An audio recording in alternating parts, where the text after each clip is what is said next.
Olá pessoal, sejam todos bem-vindos ao Papo de Redação, o podcast oficial do grupo Folha de Boa Vista, trazendo aqui os nossos repórteres para falar um pouco sobre os bastidores da notícia, da apuração, das reportagens, né? E também dar aquele detalhe a mais aí que seja curioso para você que também não sabe o que acontece no dia a dia, nos bastidores da apuração. Bem, para quem não me conhece, eu sou o Lucas Luquezzi, apresentador dessa atração, desse novo projeto do Grupo Folha de Comunicação. E desde já eu quero convidar você a interagir com a gente, mandar sua sugestão, sua reclamação, quer falar mal da gente, quer falar mal da nossa notícia, até por uma forma de a gente poder ver como é que a gente pode melhorar. É só você mandar o seu comentário aí na seção de comentários do YouTube. E também a gente tem o nosso Zap, que é o DDD 95 99971 5300. DDD 95 99971 5300. E hoje a gente vai ter notícias sobre polícia, sobre política, também sobre cinema, né? Porque hoje tem a estreia do Velozes e Furiosos 10. Daqui a pouco a gente vai falar um pouco sobre isso, mas antes a gente começa falando de Polícia Federal, porque hoje teve uma operação chamada Coiote do Lavrado. Coiote do Lavrado já é um nome bem sugestivo, né? Coiote, né? Você lembra até do Papalégua, né? Na época que a gente assistia na infância o desenho do Coiote com o Papalégua, né? Mas falando sério mesmo, né? Coiote que alude àquele cara que faz aquela travessia ilegal, aquela entrada ilegal em um país. Foi isso que aconteceu, isso que inspirou o nome da operação Coiote do Lavrado.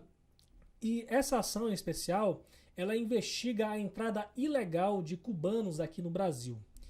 E tudo isso que está acontecendo hoje, no decorrer do dia, foram mandados, no caso, 8 mandados de busca e apreensão expedidos pela 4ª Vara Criminal da Justiça Federal de Roraima, no âmbito dessa operação, para poder investigar essa entrada clandestina de cubanos aqui, isso pela fronteira do Brasil com a Guiana. Pessoal que vinha lá de Cuba precisou desses atravessadores, né, pagavam esses atravessadores para poder entrar aqui no Brasil pela fronteira da Guiana com o Brasil. E, claro, aqui por Roraima, né, uma vez que a gente está nessa fronteira aí. Então, os alvos dessa operação eram o quê? Eram gestores do esquema, os transportadores, né, as pessoas que eram responsáveis pela logística, pela hospedagem, enfim, todas as pessoas que estão sendo investigadas, que são suspeitos de integrar esse grupo criminoso. Então, para você ter uma ideia, os cubanos eles chegavam a pagar até $10.000 para poder entrar no Brasil pela Guiana, pela fronteira da Guiana. Então, tudo isso que foi gerado hoje, essa operação toda, ela na verdade teve início lá em 2020, quando teve a prisão de uma pessoa que estava transportando 7 cubanos para o Brasil. Essa pessoa foi presa, né, e tudo isso originou essa operação. E na época, esse cara estava transportando 7 cubanos para o Brasil. E assim desencadeou toda essa operação que consequentemente gerou toda essa ação de busca e apreensão de materiais, de documentos que sejam elementos de prova para poder reforçar ainda mais quem é que está facilitando a entrada de cubanos aqui no Brasil, a entrada ilegal de cubanos aqui no Brasil. Realmente, Cuba passa por um momento difícil há muitas décadas, que acaba resultando todo esse êxodo de cubanos, não só para o Brasil, mas também para os Estados Unidos, para outros países do mundo. Né? Os cubanos querem sobreviver, eles querem comer, eles querem oportunidades melhores de vida. Né? Mas claro, gente, a gente vale ressaltar que tudo tem que ser feito da forma legal e a Polícia Federal está buscando estabelecer essa legalidade aqui no Brasil. Bem, minha gente, a Folha fez um levantamento da quantidade de mortes e feridos que teve nesses últimos dias, principalmente do dia 13 de maio até o dia 17 de maio, né?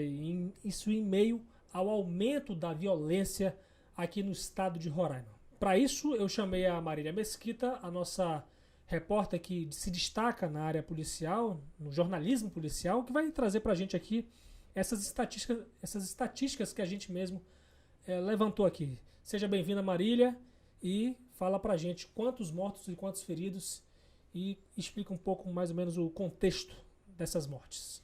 Oi, Lucas. Oi pra você aí que tá nos assistindo. Então, essa semana ela começou bem sangrenta. Já no dia 13, que foi no último sábado, já tivemos aí a primeira morte que ocorreu lá no bairro Laura Moreira, após o Roine Alexander Pérez, de 20 anos, ele troca tiros com uma guarnição da Força Tática. Então, esse jovem, ele é apontado pela polícia como pertencente a uma facção criminosa e também já ter passagem pelo sistema prisional e cometer diversos roubos a residências aqui em Boa Vista. No domingo, um venezuelano, ele reagiu a um assalto e ele foi alvejado com 5 tiros. Esse caso ele foi registrado lá no município de Pacaraima. Ainda no domingo, pela manhã, aqui em Boa Vista, no bairro Asa Branca, 2 homens foram mortos e 7 pessoas feridas durante um tiroteio que aconteceu em uma conveniência. Nossa. Na segunda-feira, foi a vez do Miqueias, que morreu após uma troca de tiros com uma guarnição da Força Tática lá no bairro Senador Hélio Campos. Menino de 19 anos, né? Isso. O Miqueias, conhecido como Lourinho, a gente até trouxe o caso dele aqui no outro podcast. O Lourinho, que ele tinha uma extensa ficha criminal, ele era suspeito de cometer diversos assaltos a residências aqui em Boa Vista e ele era conhecido por ser bastante violento e agressivo nas suas ações. Na terça-feira, 2 homens foram mortos e 1 ferido lá no Tancredo Neves, em uma região que ela é conhecida pelo intenso tráfico de drogas. Sim. E na quarta-feira, no centro, 1 pessoa foi morta e 3 ficaram feridas em um ataque que teve ali no centro, na rua Cecília Brasil, em uma rua onde também é conhecida pelo intenso tráfico de drogas. No dia 20 de abril, um homicídio também foi registrado nessa região, onde um homem foi morto com 13 tiros. Então, a suspeita é que esses crimes eles tenham relação com a disputa pelo tráfico de drogas. E, além disso, uma situação que é semelhante de todos os casos é que nenhum suspeito por esses crimes foi preso. Então, essa é uma característica desses crimes, que a suspeita é que tenha envolvimento com o tráfico de drogas e, além disso, nenhum suspeito foi preso. Então, só repetindo, só enfatizando aqui, foram 8 pessoas mortas do último sábado, dia 13, até a última quarta-feira, dia 17, e 11 pessoas feridas durante esses tiroteios. É complicado realmente a situação da segurança pública aqui no estado de Roraima.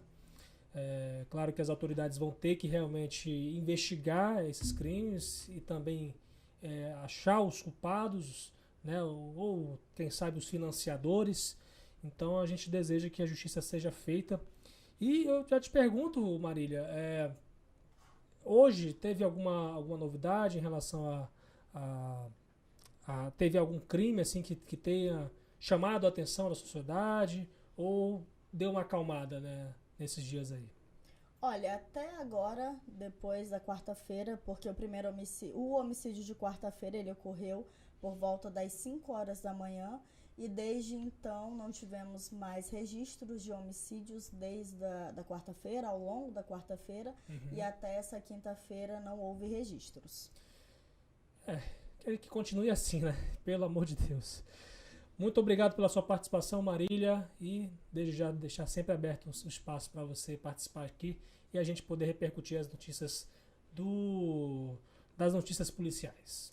Se você quer ler mais sobre esses casos, relembrar como foi que aconteceram, acesse folhabv.com.br, que esse resumo dessas mortes, além de outros casos policiais, também na área de esporte, cidades, economia, acesse folhabv.com.br, também tem a nossa rádio, Folha 100.3, tudo para você ficar bem informado. Tem o nosso Instagram, o nosso Facebook, enfim. A Folha ela tem vários canais para você se manter informado, então continue acessando a Folha e até a próxima.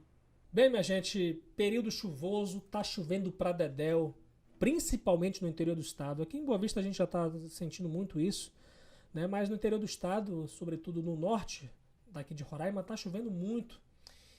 Foi o caso também dessa madrugada em Pacaraima. Imagens começaram a circular nas redes sociais mostrando alagamentos em ruas, em avenidas de Pacaraima, na rodovia federal BR-174 e também em casas. Para isso eu trouxe aqui o Vinícius Gonçalves, meu colega de redação, porque ele vai explicar mais ou menos o que essa tempestade causou, né? Ele que ouviu pessoas que moram em Pacaraima e que também tem mais detalhes sobre essa tempestade que aconteceu lá em Pacaraima. Seja bem-vindo, Vinícius, fala pra gente. Ei, Lucas, bom dia a você que nos escuta, aliás, bom dia, boa tarde, boa noite, né, para você que nos escuta aqui nos serviços de streaming. Pois é, Lucas, Pacaraima tem sido atingida por uma chuva forte, né, as chuvas fortes que têm caído desde a noite de ontem no município, né, Uhum. A chuva alagou algumas casas ali da parte mais baixa do município, mas principalmente os efeitos que têm sido causados pela chuva afetam principalmente as estradas ali, né, a BR-174, os trechos da BR-174 no município. Parte da rodovia já está ali coberta pela água, alguns motoristas já têm ali se arriscado a tentar atravessar mesmo com a água cobrindo a via, né? Uhum. E a gente conversou com o presidente da Associação Comercial do município, João Kleber, né, para trazer ali algumas informações para complementar. Sim. E há um temor mesmo que o município possa ficar ilhado caso o trecho não seja revitalizado até o fim do período chuvoso.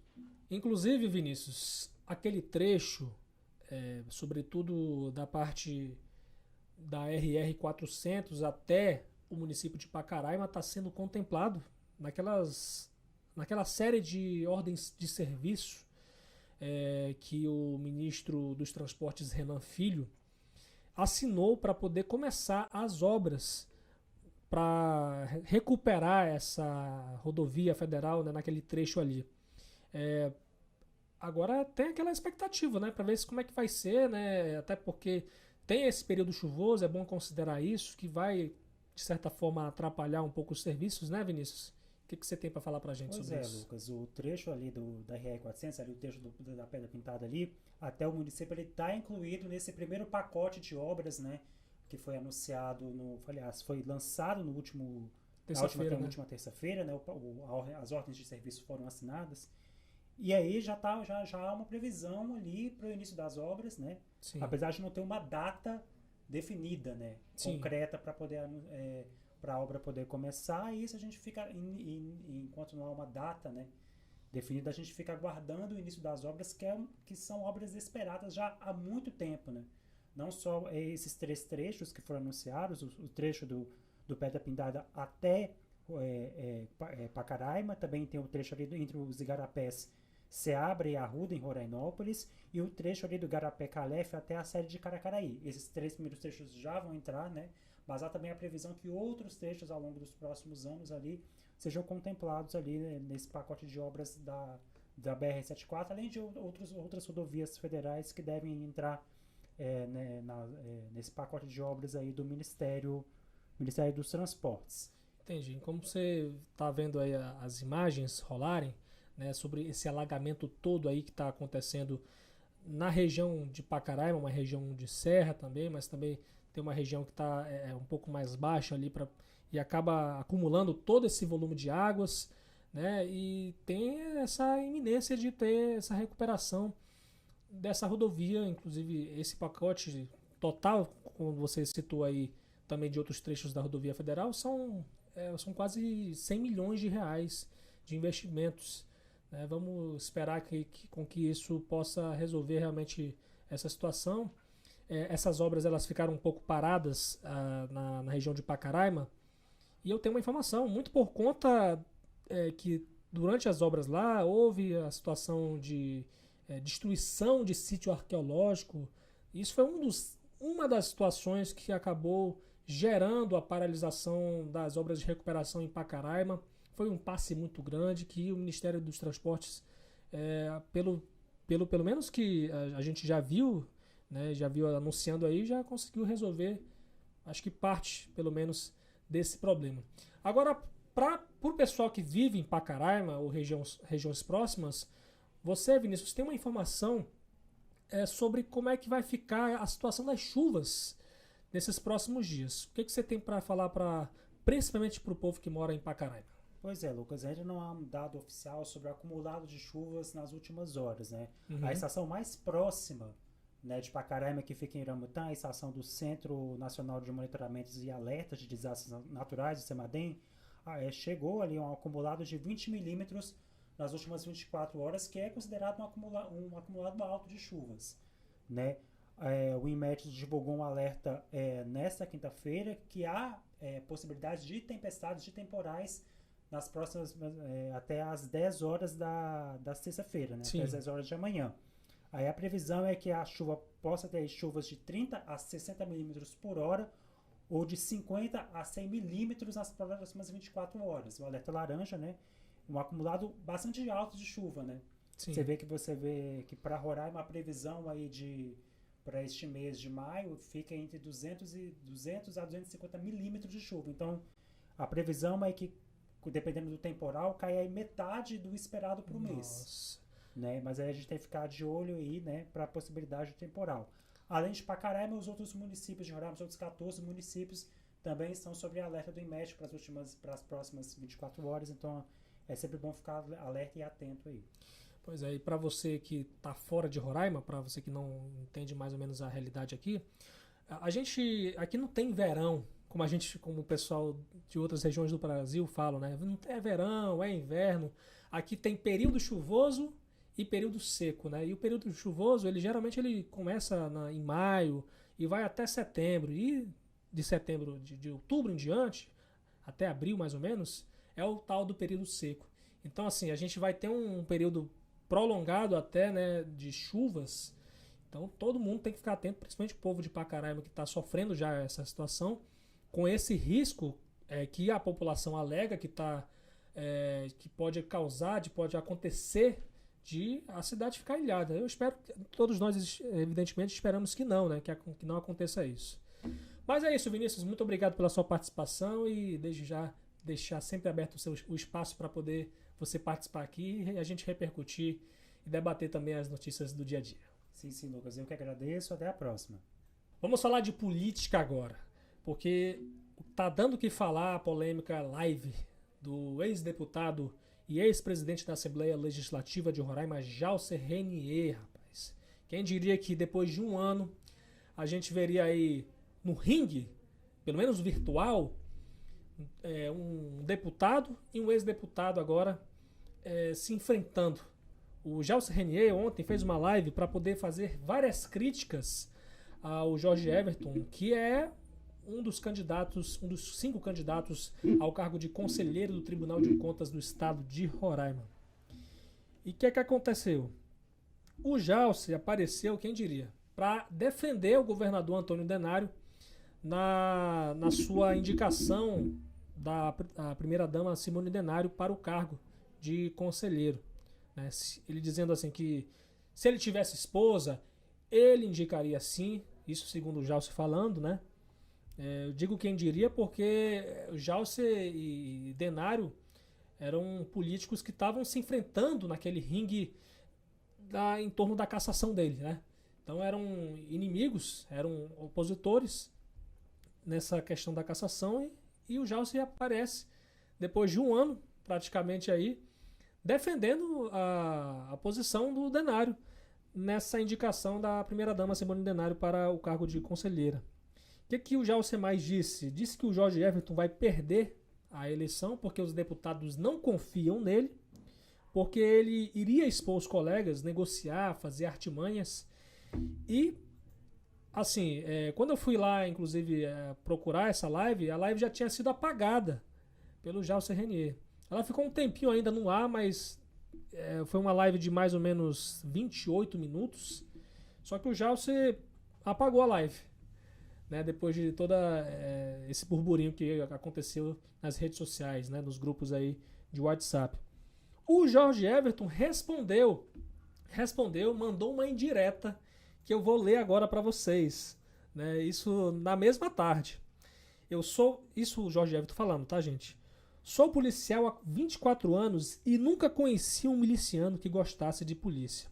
Palavras do Jorge Everton sobre essa live toda aí que o Jalcer Renier tinha feito aí para falar mal dele, né? E aí vale ressaltar, gente, pra gente poder entender, para você que não tá muito, não acompanhou muito essa polêmica toda, o Jorge Everton foi o cara que fez o relatório da cassação do Jalcer Renier. Foi o cara que apontou no relatório que o Jalcer Renier cometeu omissão, ameaçou as autoridades públicas e obstruiu investigações do caso Romano dos Anjos, no qual o Jalcer Renier, na justiça, ele está respondendo, né? Ele é acusado de ser o mandante do sequestro e da tortura do jornalista Romano dos Anjos, esse crime que aconteceu lá em 2020. Então, assim, uma polêmica que coloca ainda mais fogo nessa eleição do Tribunal de Contas do Estado de Roraima. Inclusive, a gente está na expectativa para saber quem é que vai ser escolhido. Vale ressaltar que a sabatina que está marcada para hoje, à tarde, e deve varar à noite, é fechada ao público e fechada até para a imprensa. A imprensa está proibida de cobrir em loco, presencialmente, a sabatina que vai acontecer na sala da presidência da Assembleia Legislativa de Roraima. E a votação para escolher o candidato ao cargo, ela também é fechada. Vai ser no plenário, mas também é fechada, né? Aliás, vou deixar bem claro aqui, na verdade, o voto é fechado. O voto é fechado, tá? A votação vai ser no plenário, mas o voto dos deputados, a opinião de cada um, ela é fechada. E essa situação toda, ela resultou num pedido de mandado de segurança protocolado pelo advogado Jorge Mário Peixoto de Oliveira, que está questionando na justiça a legalidade dessa votação fechada, né? Então, na justiça ele está pedindo que o voto seja aberto, né? E qual é o argumento do Mário Jorge? Além do voto aberto que ele quer que seja feito, ele quer que os documentos dos candidatos, dos 5 candidatos, também sejam publicados pela Assembleia Legislativa de Roraima.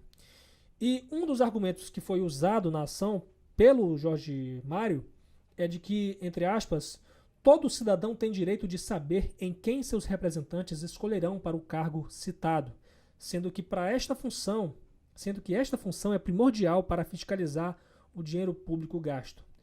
E aí eu pergunto para você, o que você acha disso? Você concorda com o advogado? Você acha que a votação tem que ser aberta? Tem que ser fechada?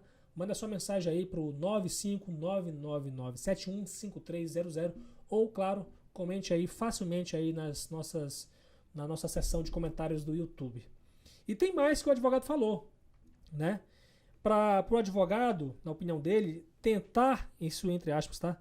Tentar esconder o voto para a escolha do conselheiro do Tribunal de Contas do Estado de Roraima, além de ilegal e inconstitucional, é abusiva, pois são candidatos com cargos eletivos que detêm uma procuração do eleitor para realizar escolhas sábias que beneficiem toda a sociedade local e devem sim, no caso dos deputados, prestar contas de suas escolhas, nesse caso, ato público. Então, claro, a gente vai acompanhar da forma que der, já que a imprensa está proibida de acompanhar a sabatina, né, esses questionamentos que os deputados vão fazer aí para poder saber se os candidatos têm notórios conhecimentos jurídicos, contábeis, de administração, que são relacionados aí ao exercício do cargo público de conselheiro do Tribunal de Contas do Estado de Roraima.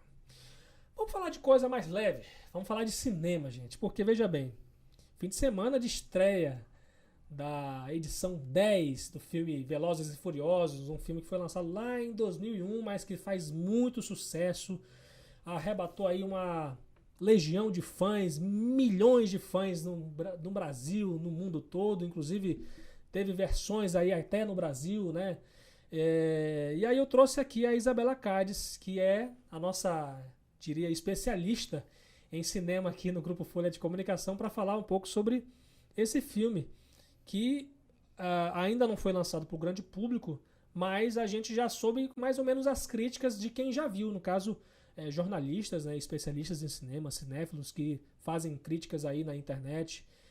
Isabela, o que você pôde ver aí? O que o pessoal já começou a falar sobre esse filme? Então, as críticas são sempre bem divididas, né? Sim. A quem goste, a quem não aguenta mais tantos filmes, mas o que a gente já pôde ver é que está sendo bem recebido. Sim. Né? Ainda não podemos falar grandes coisas por conta de ser uma estreia muito recente, né? As pessoas vão começar a poder assistir hoje de fato, né? Sim. A gente teve a pré-estreia ontem de madrugada, geralmente acontece bem tarde, mas de fato hoje as pessoas vão poder ver. Mas os críticos já falam que as expectativas foram atendidas e o novo protagonista, né, o novo vilão, que é interpretado pelo ator Jason Momoa, tá chamando bastante atenção e tá fazendo com que as pessoas queiram assistir mais ainda o filme. Até mesmo as pessoas que não acompanham a franquia. Olha aí, então você já destacou aí um fato, que apesar das críticas, eu acho que muita gente não vai ler essas críticas, inclusive, né? Acho que vai ficar mais ou menos assim. Eu sou assim, particularmente, né? Eu, quando vou no cinema, às vezes, no máximo que eu leio é uma sinopse. E particularmente, eu acho que as pessoas não vão ler essas críticas, né? E não tem muito esse hábito também, e vão ao cinema por uma questão de curiosidade. O que você acha, Isabela? Querendo ou não, algumas pessoas ainda se importam, né? Mas Sim. eu acredito que, como é uma franquia que tem um peso emocional muito grande, as pessoas não vão ligar muito para as críticas. E sim, a sua grande maioria vai por ser uma franquia enorme, que muitas pessoas, particularmente eu, nasci assistindo. Então, acredito que as críticas não vão ter tanto peso, a não ser, né, que sejam ou extremamente negativas ou extremamente positivas. Entendi. Agora, uma coisa que chamou a atenção, tava aí lendo algumas coisas sobre o filme, é de que existe uma brasileira na atração, não é não? O que você tem a falar e de quem é essa brasileira? Então, a gente vai ter uma breve participação da cantora Ludmilla. Uhum. A gente viu, através das redes sociais dela, um anúncio há algum tempo atrás, alguns meses atrás, e vai ser uma participação breve. A cena vai se passar aqui no Brasil. Olha aí, que beleza. Então, a gente vai ter um gostinho bom do quinto filme, né, que foi a Operação Rio, muito querido pelos fãs brasileiros, com certeza. E ela vai fazer aquela clássica cena de largada no meio dos carros. Que beleza. E o que tem nesse filme aí? O que você acha que vai ter, né? A gente ainda vai conferir como é que vai ser, mas o que você conseguiu apurar aí de roteiro, de sinopse, enfim? Então, acredito que pode ter um pouco mais do mesmo, como a gente está acostumado, né? Como são muitos filmes. Mas tem uma coisa nova, tanto o grande vilão, que está sendo muito aclamado, e também personagens novos, né? Esse vilão vai ter uma grande ligação ali com o Toretto, né? Interpretado pelo Vin Diesel. E a gente vai ter também ali alguns familiares dele, né? Então vai ser uma coisa familiar também, que vai terminar, inclusive, com um gancho muito grande para o próximo filme, que inclusive a gente está esperando por novidades se vai ter mais um ou dois filmes para finalizar. Eu acho que aqui, pelo menos aqui em Roraima, não sei em outros lugares do Brasil, o pessoal gosta de deixar para a última hora para poder comprar aqueles ingressos, né? Para o pessoal que vai deixar para a última hora, diria assim, e para quem não está muito acostumado a ir no cinema, qual é a faixa de preço mais ou menos, Isabela, que o pessoal pode adquirir ingressos aqui em Boa Vista? Aqui em Boa Vista, a gente tem atualmente 3 cinemas, né? 2 em shoppings e o nosso querido cinema de rua. Sim. O nosso cinema de rua atualmente é o mais em conta, contando com promoções de R$15 para 2 pessoas, se eu não me engano, segunda-feira. E o preço dele sempre é de R$15 a R$20. Já nos cinemas ele varia entre 18, 20, 30, até mais, dependendo da sala, né? Entendi, dependendo se é, por exemplo, 2D, né, 3D, Exatamente. né? Agora vamos falar de outro assunto, de outro filme, de outra atração, que aí eu vou te perguntar se esse filme, já vou te perguntar se esse filme ele é do cinema ou do streaming. É um jogo de terror que ganhou uma adaptação para o cinema. Há muito tempo já estava sendo anunciado. se acontecer realmente esse filme. É um jogo que foi lançado acho que em 2014, se eu não me engano, você vai me confirmar aí. E depois de muito tempo que se vinha falando, parece que, enfim, esse filme vai sair. Conta pra gente, Isabela, qual é o nome desse jogo e se vai ter o mesmo nome do jogo, né? O filme, nesse caso. Exatamente. O jogo, e agora filme, Five Nights at Freddy's, foi um jogo lançado ali em 2014 e desde então conquistou, né, muitos fãs do gênero. É um jogo de terror, modo sobrevivência na primeira pessoa, e é muito querido. Então ali, um pouco tempo depois, em 2015, foi anunciado que teria um filme. Mas ficou parado por longos anos, principalmente por conta da pandemia também, né, contou bastante. Ah, sim. Mas aí em 2021, né, a gente começou a ter notícias realmente concretas.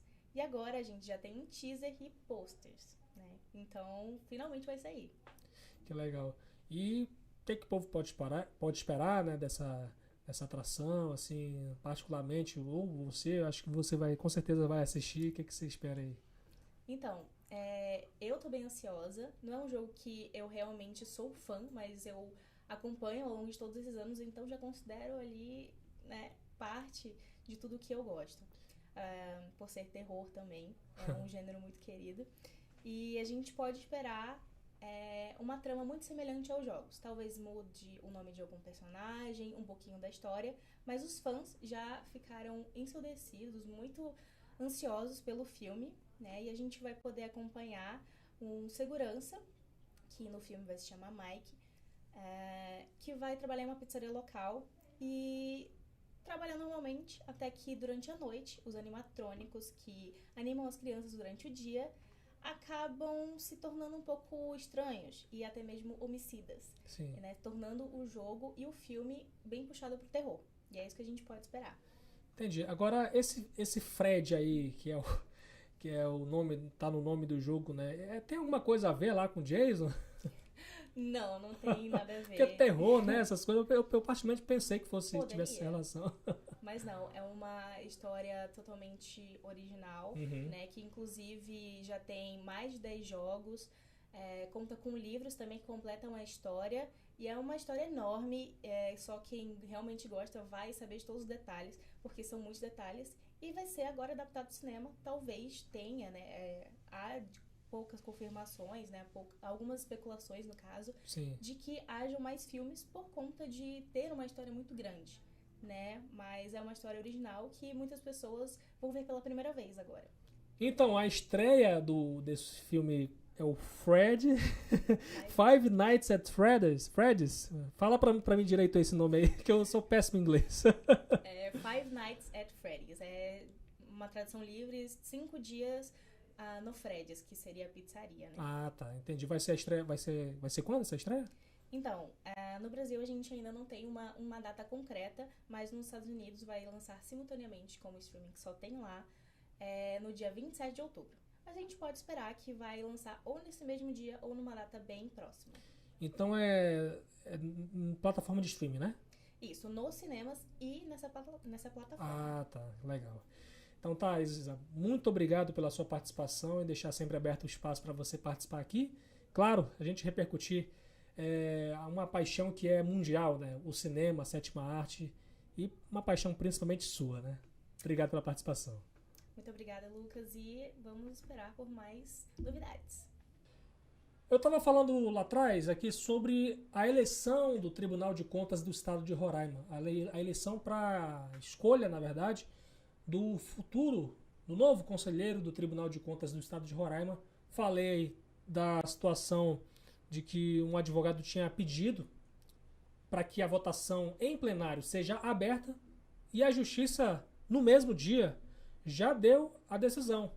A decisão foi de negar esse pedido e a justificativa é de que esse assunto é um assunto que deve ser tratado internamente pela Assembleia Legislativa do Estado de Roraima, portanto o Poder Judiciário não deveria intervir nessa situação. A gente vai seguir acompanhando o desenrolar de toda esse processo eleitoral que já está se arrastando já há várias semanas e, claro, tomando assim, os assuntos principais dos nossos noticiários.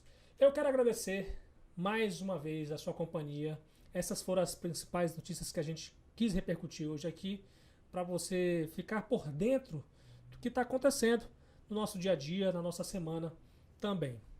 Eu quero, desde já, incentivar você a interagir conosco pela seção de comentários do YouTube e também pelo Zap, que é o 95999715300. O nosso WhatsApp para você enviar sua reclamação, sua sugestão, seu comentário, o que quer que seja, o espaço é seu. É só você mandar uma mensagem, mandar um áudio para a gente, 95999715300.